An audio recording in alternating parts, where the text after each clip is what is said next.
नमस्कार, मी अश्विनी पुरी आणि तुम्ही पाहताय द रिंगण लाईव्ह. आज मी तुम्हाला एक गोष्ट विचारणार आहे. माझा अगदी साधा सरळ प्रश्न आहे.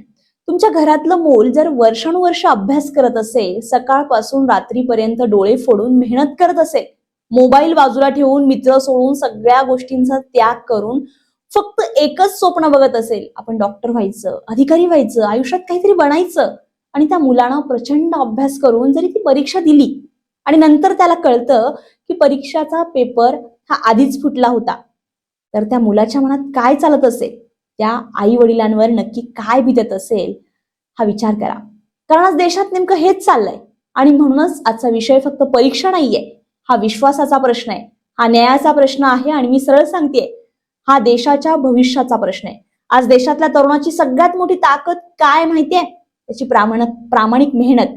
पण जर व्यवस्थेलाच त्या प्रामाणिकपणाची किंमत नसेल, जर सिस्टीमच संशयास्पद झाली असेल, तर मग ही सिस्टीम कोणासाठी आहे? विद्यार्थ्यांसाठी की काही मोजक्या लोकांच्या फायद्यासाठी?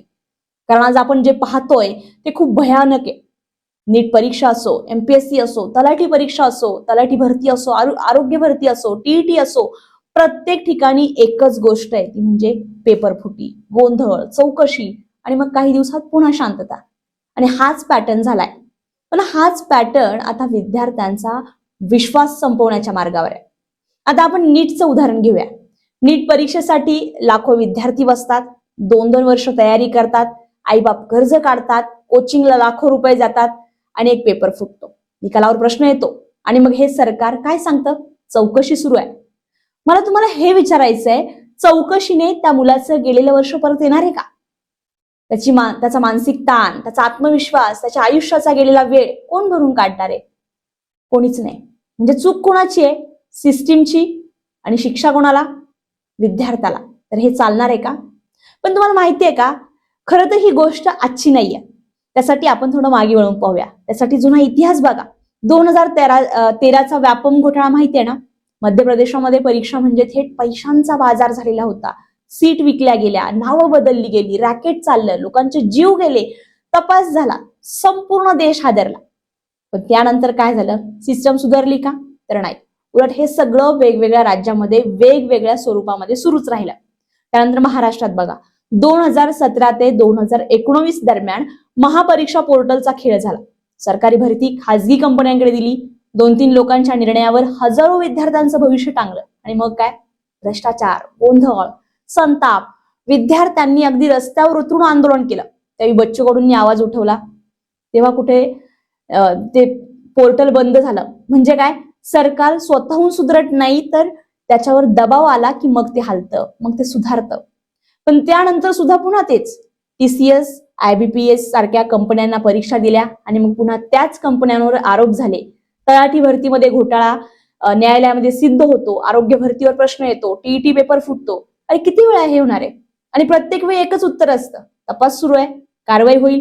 पण होते का? तर नाही. मोठे लोक पकडले जातात का? नाही. सिस्टीम बदलते का? तर नाही.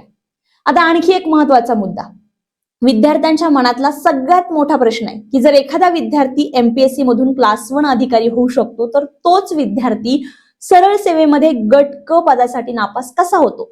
हे लॉजिक बसतं का? नाही बसत. म्हणजे काय? कुठेतरी काहीतरी चुकीचं चाललंय, आणि हे विद्यार्थ्यांना कळतंय. पण हे भ्रष्टाचारी सरकार आता मान्य करत नाहीये. विद्यार्थ्यांनी किती वेळा आवाज उठवला, मोर्चे काढले, सोशल मीडियावर ट्रेंड केलं, पण सरकारनं काय केलं? फक्त दुर्लक्ष. आणि हे दुर्लक्ष साचा स्फोट आहे. कारण जेव्हा सिस्टीम बहिरी होते तेव्हा रस्ता बोलतो, आणि आज रस्ता बोलतोय. दिल्लीमध्ये आंदोलन झालं, देशभरात आवाज उठतोय, गावागावात चर्चा सुरू आहे. कारण हा प्रश्न आता प्रत्येक घराघरापर्यंत पोहोचलाय. पोरं नाही ऐकणार. हे वाक्य का आलंय माहितीये का?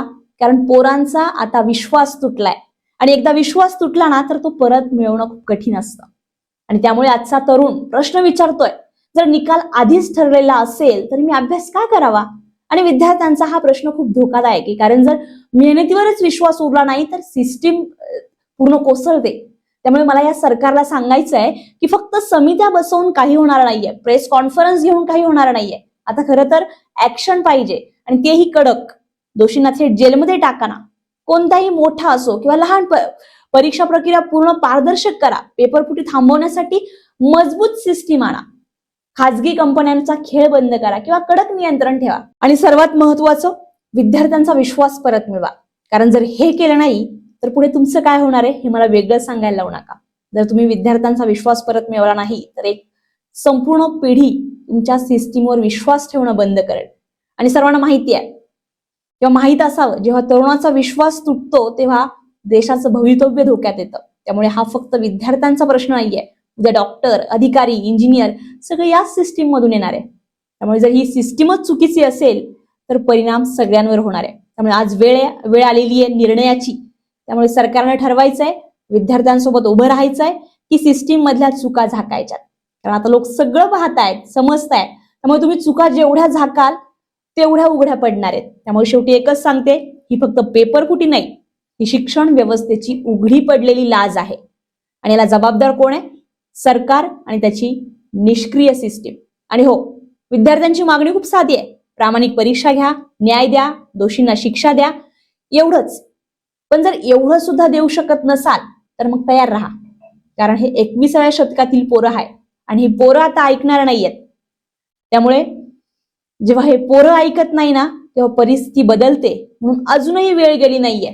उघडं पडलेलं जेवढं लपवायचं असेल तेवढं लपवा. त्यामुळे आता तरी सुधरा. तुम्हाला काय वाटतंय या 21व्या शतकातली पोरांबद्दल? ही पोरं खरंच शांत बसतील का? कमेंट करून नक्की सांगा. आणि असेच नवनवीन व्हिडिओ पाहण्यासाठी द रिंगण लाईव्हला सबस्क्राईब करायला विसरू नका. आणि हो, नुसतं सबस्क्राईब करू नका तर घंटीचं बटन दाबायलाही विसरू नका. तोपर्यंत मी अश्विनी पुरी आपली रजा घेतेय. भेटूया नव्या व्हिडिओत नव्या विषयासह. तोपर्यंत पाहत रहा द रिंगण लाईव्ह, आवाज महाराष्ट्राचा.